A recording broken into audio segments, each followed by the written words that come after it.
देखिए चैप्टर विद्युत आवेश एवं क्षेत्र, कुमार मित्तल की बुक से 25वां सवाल।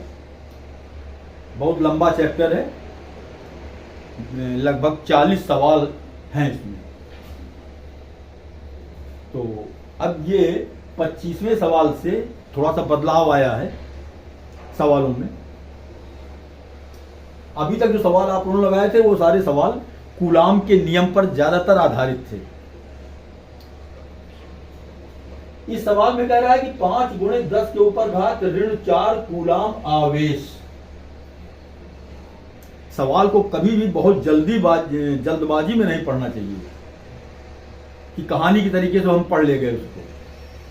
थोड़ा सवाल को स्टेप बाय स्टेप ब्रेक देके पढ़ने से सवाल समझ में आता है।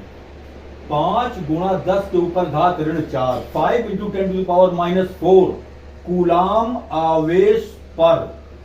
इतने से ही हमको ये समझ में आ गया कि ये जो कूलाम दिया गया है 5 इंटू 10⁻⁵ कूलाम, ये चार्ज दिया गया है, आवेश दिया गया है। ये बात हमारी समझ में आ गई कि इतने कूलाम आवेश पर 2.25 न्यूटन का बल कार्य करता है। देखिए ये बल दे दिया गया है और ये आवेश दे दिया गया है, चार्ज दे दिया गया है। चार्ज एंड फोर्स दोनों चीजें सवाल में उसने दे दिया है कि इतना चार्ज है, इतना आवेश है और उस पर इतना बल लग रहा है। तो कह रहा है कि उस बिंदु पर वैद्युत क्षेत्र की तीव्रता ज्ञात कीजिए। वैद्युत क्षेत्र की तीव्रता लिखी जाती है कैपिटल ई से। वैद्युत क्षेत्र की तीव्रता ई हमको ज्ञात करना है। अब देखिए सवाल में उसने जो दिया है पहले हम इसको लिख ले। सॉल्यूशन में हम लिखेंगे, सॉल्यूशन में Q का मान दिया गया है, Q is equal to 5 into 10⁻⁴ coulomb.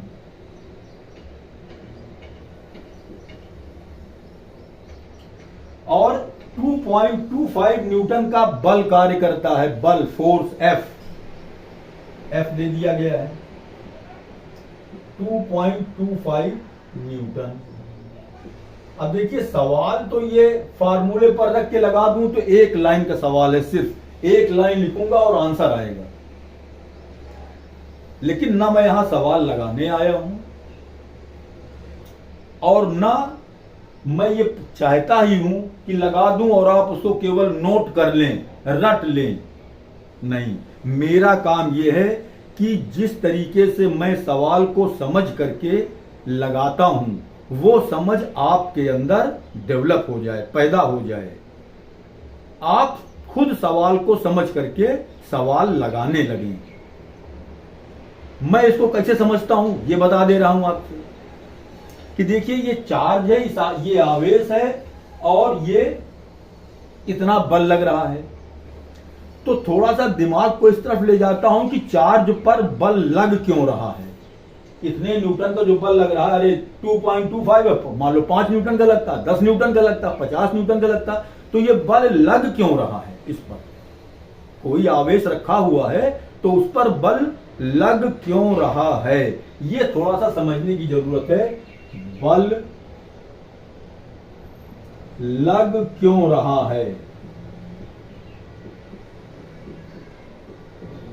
ये चीज अगर आपकी समझ में आ जाए तो सवाल आप खुद लगा सकते हैं। देखिए बल लग क्यों रहा है, सवाल यही है।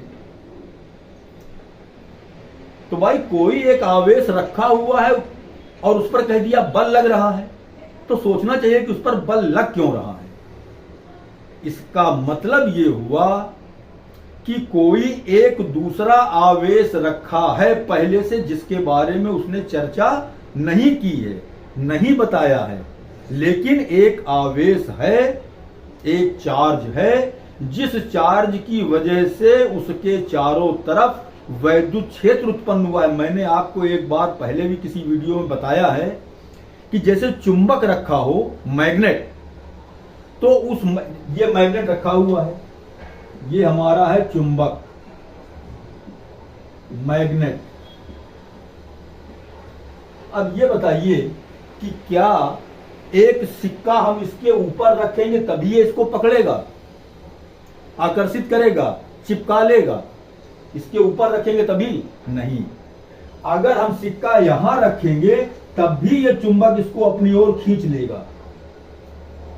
इसका मतलब ये हुआ कि इस चुंबक के चारों तरफ चुंबकीय क्षेत्र, मैग्नेटिक फील्ड डेवलप हुई है। उस मैग्नेटिक फील्ड जहां तक डेवलप हुई है उसमें अगर हम कोई सिक्का रखेंगे, कोई लोहे की वस्तु रखेंगे, तो ये चुंबक उसको अपनी ओर आकर्षित करेगा। भले खींच ना पाए अपने पास तक, लेकिन उस पर बल लगाएगा। ये बात आपकी समझ में अगर आ जाए कि इस चुंबक के चारों तरफ जो दिखाई नहीं पड़ता चुंबकीय क्षेत्र, ये चुंबकीय क्षेत्र दिखाई नहीं पड़ता, लेकिन चुंबकीय क्षेत्र उत्पन्न है। और उस चुंबकीय क्षेत्र में कोई लोहे की पिन, कोई सिक्का हमने रखा, तो ये चुंबक उसको उस पर एक बल लगाता है, अपनी ओर उसको आकर्षित करता है। इसी तरीके से जब कोई एक आवेश रखा होता है तो उसके चारों तरफ वैद्युत बल, वैद्युत क्षेत्र उत्पन्न होता है। उस वैद्युत क्षेत्र में अगर कोई दूसरा चार्ज, दूसरा आवेश रखा जाए तो उस पर बल लगता है कूलाम के नियम के अनुसार। अब देखिए, हमने जैसे जो मैंने कहा वो मैं समझा रहा हूं। एक हमने ये क्यू चार्ज रखा, इसके चारों तरफ एक वैद्युत क्षेत्र उत्पन्न हो गया। ये प्लस क्यू चार्ज है, ये हमारा हो गया वैद्युत क्षेत्र। इसके चारों तरफ, इसी चीज को समझ लीजिए, इस आवेश, इस चार्ज के कारण इसके चारों तरफ वैद्युत क्षेत्र उत्पन्न हुआ। अब उस वैद्युत क्षेत्र में हमने ये 5 × 10⁻⁻⁴ कूलाम आवेश रखा। यहां पर हमने कोई एक आवेश रखा, आवेश हमने यहां पर रखा। मान लिया हमने एक टेस्ट चार्ज रख दिया। क्या रखा? धन परीक्षण आवेश, धन परीक्षण आवेश, इसको कहते हैं टेस्ट चार्ज। हमने एक टेस्ट चार्ज यहां रखा। अब चूंकि ये वैद्युत क्षेत्र में रखा हुआ है, इसलिए कूलाम के नियम के अनुसार एक आवेश ये हो गया, एक आवेश ये हो गया। इन दोनों, ये दोनों आवेश एक दूसरे पर बल लगाएंगे। जब इनके बीच में बल लगेगा तो वो बल हमने मान लिया F। हालांकि कूलाम के नियम के अनुसार ये बल कितना होता है? 1/4πε0। दोनों आवेशों का गुणनफल, ये सब पढ़े हो। इनके बीच की दूरी, मान लिया ये आवेश यहां रखा था तो ये दूरी इसके बीच की r हो गई, तो ये r²। यही तो है कूलाम का नियम। दो आवेशों के बीच लगने वाला आकर्षण या प्रतिकर्षण बल F बराबर होता है 1/4πε0 Q0। दोनों आवेशों की मात्राओं का गुणनफल, प्लस माइनस से मतलब यहां नहीं रहेगा। चाहे ये प्लस में हो, चाहे ये प्लस में हो, चाहे ये माइनस में हो, चाहे ये माइनस में हो, हमको इनके परिमाण से मतलब है। दोनों का परिमाण लिख दिया यहाँ पर और उनके बीच की दूरी लिख दिया, उसका स्क्वायर कर दिया। ये हमारा हो जाएगा बल।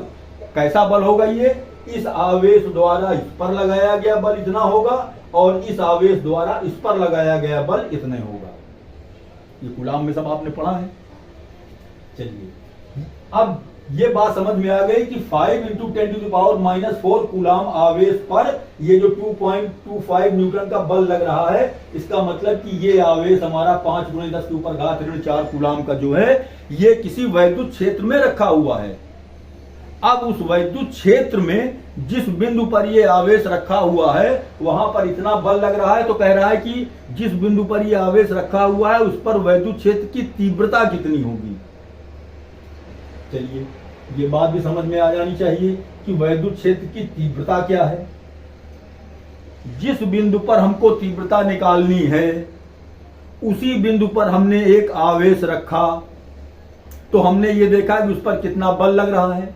तो हम जानते हैं कि बल F लगेगा। F बराबर क्या होगा? वही 1/4πε0 दोनों आवेशों का गुणनफल बटे उनके बीच की दूरी का वर्ग, ये हमारा F हो जाएगा। और जो हमने आवेश रखा है Q0, जो भी आवेश रखा है, इन दोनों का जो अनुपात होगा इसी को हम कहेंगे वैद्युत क्षेत्र की तीव्रता कैपिटल ई। अब अगर ये थ्योरी आपकी समझ में आ गई कि वैद्युत क्षेत्र की तीव्रता है क्या, वैद्युत क्षेत्र की तीव्रता किसे कहते हैं? वैद्युत क्षेत्र में किसी बिंदु पर तीव्रता उस बिंदु पर रखे, परिभाषा में यह कहा जाता है कि उस बिंदु पर रखे धन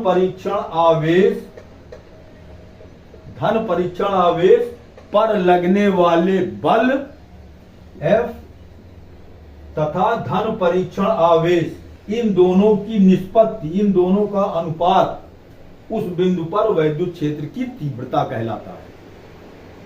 तो वैद्युत क्षेत्र में स्थित किसी बिंदु पर तीव्रता क्या है? उस बिंदु पर रखे धन परीक्षण आवेश पर लगने वाले बल तथा धन परीक्षण आवेश टेस्ट चार्ज पर लगने वाले फोर्स F और टेस्ट चार्ज, इन दोनों का जो अनुपात होगा उसी को हम वैद्युत क्षेत्र की तीव्रता कहेंगे। अब देखिए, आप सवाल पर आइए। फार्मूला हमारा क्या बन गया? F upon Q। F अब जो बल रखा हमने, तीव्रता क्या है? जो बल जो लग रहा था फोर्स F और आवेश जो चार्ज रखा हुआ है, इन्हीं दोनों का अनुपात तो कहा जाता है तीव्रता।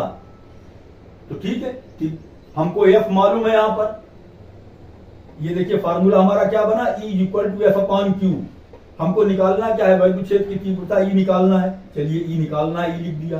बल F कितना लग रहा है? 2.25, इतने न्यूटन का। आवेश कितना रखा हुआ है? 5 × 10⁻⁻4। यहां 2 अंक दशमलव हटा दिया, नीचे हमने 2 जीरो बढ़ा दिया, 10⁻² कर दिया। ये 2 अंक दशमलव हटाया, 2 जीरो बढ़ा दिया, 5 से काट दिया इसको। 5 चौको 20, 4, 5 चौको 20, 2 बचा, 5 बचे 25। ये हमारा कितना आ गया? 45 गुणे 10 के ऊपर घात ऋण 4 है, ऊपर जाएगा 10 के ऊपर घात धन 4 हो जाएगा। ये 10 के ऊपर घात 2 है, ये 10 के ऊपर घात ऋण 2 हो जाएगा। साइन इसका चिन्ह बदल जाएगा। अब इसको हम लिखेंगे 4.45 गुणा 10 के ऊपर घात 4 में से 2 घटा देंगे तो कितना बचेगा? 2। या इसको हम 4.5 में लिखें तो आएगा 4.5 × 10⁻³ इतना। अब इसका मात्रक क्या होगा? यूनिट क्या होगी इसकी? देखिए है क्या चीज ये? Force upon charge. फोर्स क्या होगा? न्यूटन। अपॉन चार्ज क्या है? कूलम। इसकी यूनिट हो गई। आंसर आपका आ गया 4.5 × 10⁻³ न्यूटन पर कूलम, प्रति कूलम। तो मेरा कहने का मतलब सिर्फ इतने है कि देखिए, सवाल लगाने के लिए एक लाइन में लगा दे वो कोई बात नहीं हुई। सवाल लगाने की मैं टेक्निक समझाना चाहता हूं, कैसे सवाल लगाया जाता है। सवाल को पहले समझा जाता है, पार्ट में तोड़ करके समझा जाता है। सवाल को पूरी घटना दिमाग में लाई जाती है कि क्या हो रहा है, तब सवाल में जो कुछ दिया गया है और जो कुछ पूछा गया है, इन दोनों में रिलेशन ढूंढा जाता है, संबंध ढूंढा जाता है, सवाल अपने आप लग जाता है। अब देखिए 26वां सवाल। एक अल्फा कण 15 × 10 के ऊपर घात 4 15 × 10⁴ न्यूटन पर कूलम के वैद्युत क्षेत्र में स्थित है। उस पर लगे वैद्युत बल की गणना कीजिए। फिर वही चीज, एक अल्फा कण मीन्स चार्ज। अल्फा कण उसने कह दिया, आवेश सीधे सीधे चार्ज ना कह करके उसने अल्फा कण इसलिए कहा कि वो जानना चाहता है कि आपको अल्फा कण के बारे में जानकारी है कि नहीं है। तो अल्फा कण क्या होता है? हीलियम से उसके दोनों इलेक्ट्रॉन निकाल दीजिए, जो बचेगा वही अल्फा कण हो गया। तो बचेगा क्या? 2 प्रोटॉन बचे हैं, वही 2 प्रोटॉन जो हैं वही उसका चार्ज हो जाएगा। तो हीलियम पर चार्ज कितना हुआ? 2 प्रोटॉन के चार्ज के बराबर। एक प्रोटॉन पर कितना चार्ज होता है? जितना इलेक्ट्रॉन पर होता है उतने प्रोटॉन पर होता है। फर्क कितना होता है सिर्फ कि इलेक्ट्रॉन पर ऋणात्मक आवेश होता है, प्रोटॉन पर धनात्मक आवेश होता है। तो 2 प्रोटॉन है तो दोनों प्रोटॉनों पर कितना आवेश हो जाएगा, 2 इलेक्ट्रॉन के बराबर। 1 इलेक्ट्रॉन पर चार्ज होता है 1.6 × 10⁻⁻19 कूलम, तो 2 इलेक्ट्रॉन पर 2 से गुणा कर देंगे, सीधे सीधे अल्फा कण का आवेश आ गया। अल्फा कण का आवेश Q बराबर क्या होगा, 2 इलेक्ट्रॉन का आवेश 2 × 1.6 10⁻⁻19 कूलम, या हम कह सकते हैं 2 से गुणा कर दें 3.2 10 के ऊपर घात ऋण 19। ये आ गया इतना चार्ज अल्फा का रखा है, इसका मतलब कि इतना आवेश, इतने कूलम आवेश रखा हुआ है। कहां रखा हुआ है, 15 × 10 के ऊपर घात 4 न्यूटन प्रति कूलम। न्यूटन प्रति कूलम क्या चीज है, ये वैद्युत क्षेत्र की तीव्रता E बराबर 15 × 10⁴ न्यूटन। मात्रकों का भी ध्यान रखना पड़ेगा, MKS सिस्टम में सब लिखा होना चाहिए। न्यूटन प्रति कूलम, तो कह रहा है कि वैद्युत बल की गणना कीजिए, F निकालना है। देखिए अभी हमने जो समझाया इसके पहले वाले सवाल में 25वें सवाल में हमने पूरी थ्योरी समझा दी है कि कोई Q चार्ज रखा हुआ है, उसके चारों तरफ वैद्युत क्षेत्र है, उस वैद्युत क्षेत्र के किसी बिंदु पर, यहां पर मान लीजिए हमने कोई आवेश रखा, अल्फा कण रख दिया, यहां हमने अल्फा कण रखा, तो सवाल में उसने दे दिया है कि यहां पर वैद्युत क्षेत्र की तीव्रता E दे दिया उसने, E ज्ञात है, F निकालना है। F क्या है, फोर्स निकालना है। तो हमको मालूम है कि E, F और आवेश Q, इसमें रिलेशन क्या है। सॉल्यूशन में क्या लिखेंगे, देखिए E बराबर क्या होता है, F/Q। E हमको दे दिया है सवाल में 15 × 10⁴ is equal to F unknown है, ऐसे लिखा रहेगा। Q हमको मालूम है 3.2 × 10⁻⁻19। बस इसको ट्रांसफर करके इस तरफ ले आओ, इधर F बचेगा केवल, बस F is equal to 3.2 × 10⁻⁻19 into 15 × 10⁴। इनका आपस में गुणा कर लो, 15 के इसमें गुणा करेंगे, 15 दूनी 30, 45 3 48 48, दशमलव 1 अंक पर है, यहाँ दशमलव लग जाएगा, 48.0 आ गया। ये 10⁻ क्या होगा, -19 + 4, 10 की घात 19 है यहाँ पर ऋण में, और 10 की घात 4 है।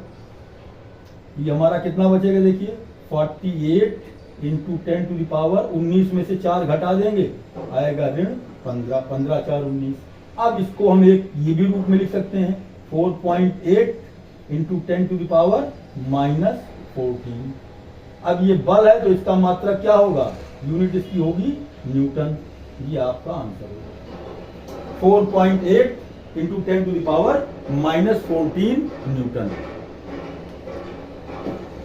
ये आपका 26वां सवाल हो गया। देखिए 27वां सवाल, कुमार मित्तल की बुक, पहला चैप्टर विद्युत आवेश एवं क्षेत्र, क्वेश्चन नंबर 27, 27वां सवाल। हीलियम नाभिक के कारण उससे 1 एंगस्ट्रॉम की दूरी पर वैद्युत क्षेत्र की तीव्रता की गणना कीजिए। फिर सवाल को पढ़िए। हीलियम नाभिक के कारण, हीलियम का नाभिक, हीलियम का नाभिक क्या है, हीलियम के नाभिक में दो प्रोटॉन और 2 न्यूट्रॉन होते हैं, बाकी 2 इलेक्ट्रॉन तो चक्कर लगाते हैं बाहर। तो उसने तो नाभिक की बात की है, न्यूक्लियस की बात की है, तो उसके न्यूक्लियस में क्या है, कैसा चार्ज है उस पर, 2 प्रोटॉन का चार्ज। तो हीलियम के नाभिक पर आवेश, सीधे सीधे बिल्कुल आसान सवाल है। हीलियम के नाभिक,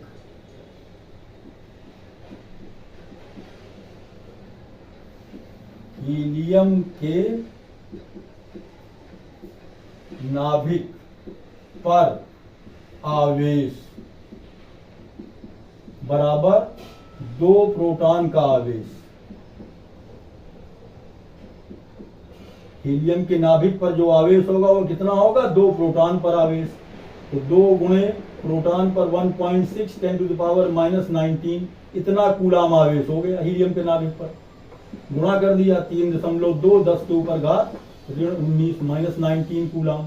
हीलियम का ये नाभिक हो गया। जो उसने कहा था वो हमने कर दिया। कह रहा उससे 1 एंगस्ट्रॉम की दूरी पर दूरी दे दी गई है, 1 एंगस्ट्रॉम की दूरी, 1 एंगस्ट्रॉम कितना होगा ये?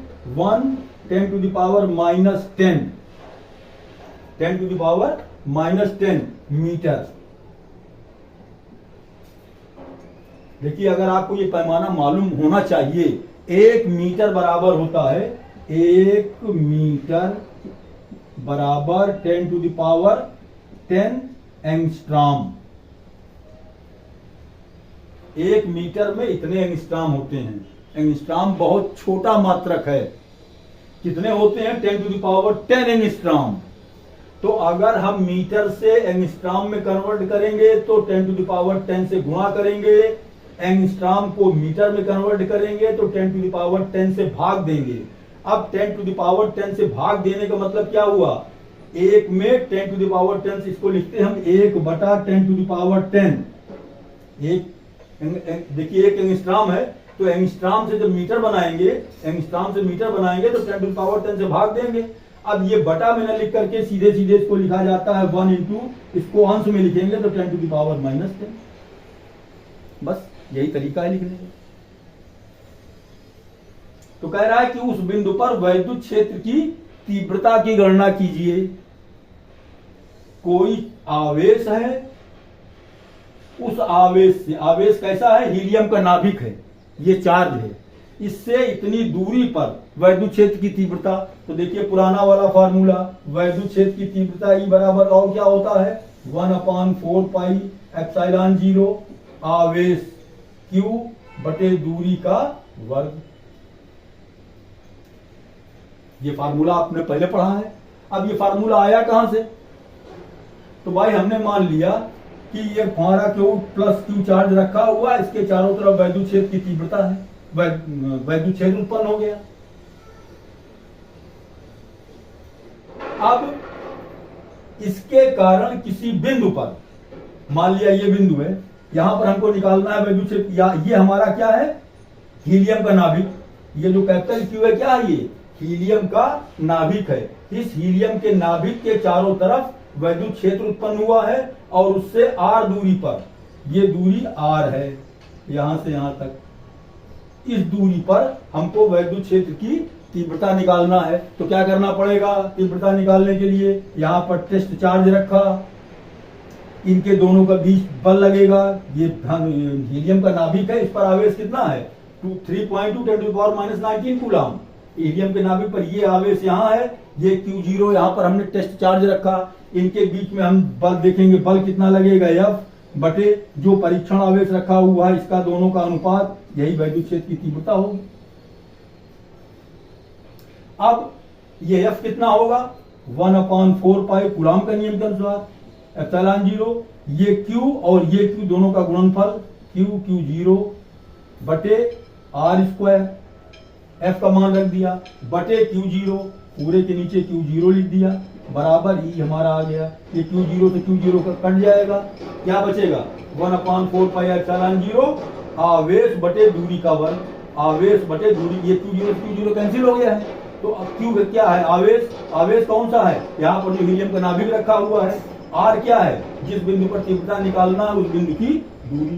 तो मेरी समझ से ये फार्मूला E बराबर 1/4πε0 Q/r²। आपकी समझ में, देखिए कैपिटल Q लिखो स्मॉल Q लिखो, इससे कोई फर्क नहीं पड़ता। हमें पता होना चाहिए कि हम किसके लिए क्या लिख रहे हैं, बस। अब देखिए हमको यहां पर सारी चीजें मालूम है। ये कांस्टेंट 9 10⁻9 है, इनटू ये Q क्या है? वही आवेश जिसके कारण वैद्युत क्षेत्र उत्पन्न हुआ है। वो आवेश कौन सा है? हीलियम का नाभिक है। हीलियम के नाभिक का आवेश लिख दिया 3.2 into 10 to the power -19 upon R square. देखिए इसका मान रख दिया 1/4 का मान 9 10 टू द पावर 9। क्यू का मान लिख दिया, दूरी 1 एंगस्ट्रॉम कहा है उसने। 1 एंगस्ट्रॉम बराबर कितने मीटर है? 1 10 टू द पावर -10। तो 1 इंटू 10 टू द पावर -10 इसका स्क्वायर, दूरी का वर्ग होता है ना, वर्ग लिख दिया। बस हल हो गया सवाल। 9 का हम इसमें देखिए गुणा कर देंगे, कुछ कटेगा तो वही नहीं। 9 दूनी 18, 8 9 3 27 1 28, एक अंक पर दशमलव है, 28.8 आ गया। गुणे 10 के ऊपर घात ये 9 है, ये 10 के ऊपर घात हमारा ऋण 19 है, -19 लिखा हुआ है, इंटू 1 का स्क्वायर करेंगे 1 आएगा, हर में उसको छोड़ देंगे। 10 टू द पावर -10 का स्क्वायर करेंगे आएगा 10 के ऊपर घात -20 ऋण 20, ऊपर ले जाएंगे धन 20 हो जाएगा, 10 के ऊपर घात धन 20 हो जाएगा। अब ये सब आप प्रैक्टिस कीजिएगा, ये हम बार बार इसको छोटे छोटे चीज नहीं लिखेंगे। 10 के ऊपर घात ऋण 10 लिखा हुआ है, इसका स्क्वायर, तो 10 टू द पावर -10 का जब स्क्वायर करेंगे तो 10 दूनी 20, 10 के ऊपर घात ऋण 20 -20, ऊपर ले गए +20 हो गया। ये हमारा आ गया 28.8 इंटू 10 टू द पावर, देखिए 20 धन में है, 9 धन में, 20 9 29, 29 में से 19 घटाएंगे तो कितना बचेगा? 10 बचेगा, धन में बचेगा। 29 धन में है, ये आएगा 10।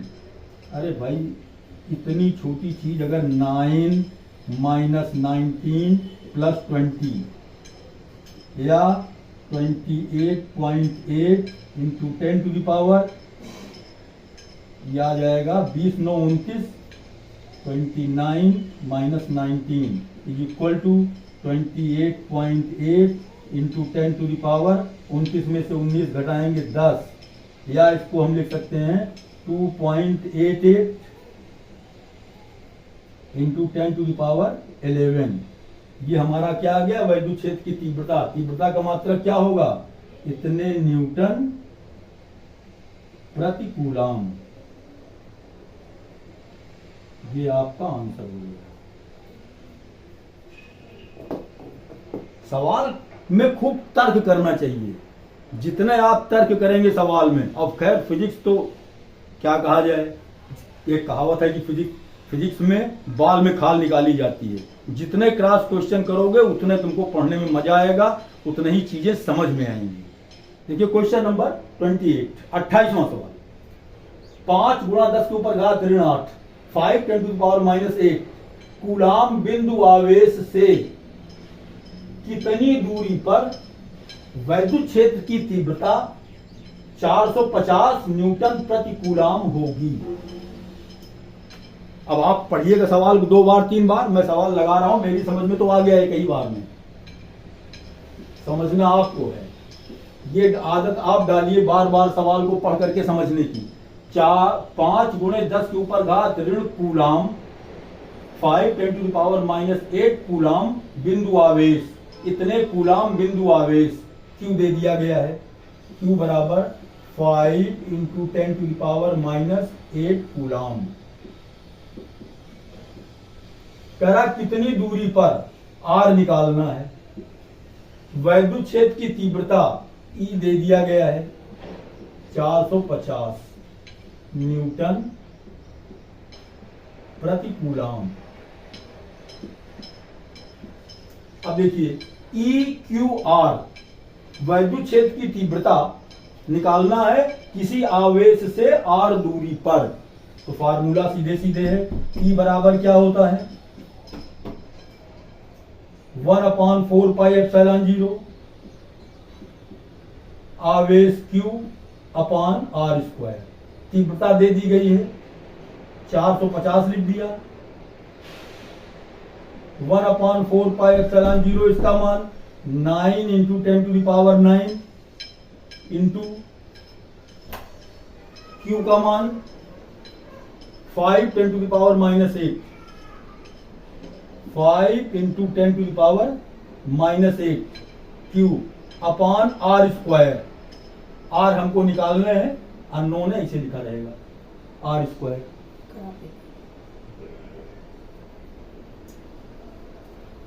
अब आर स्क्वायर को ट्रांसफर करके इस तरफ ले आओ, 450 को इस तरफ ले आओ।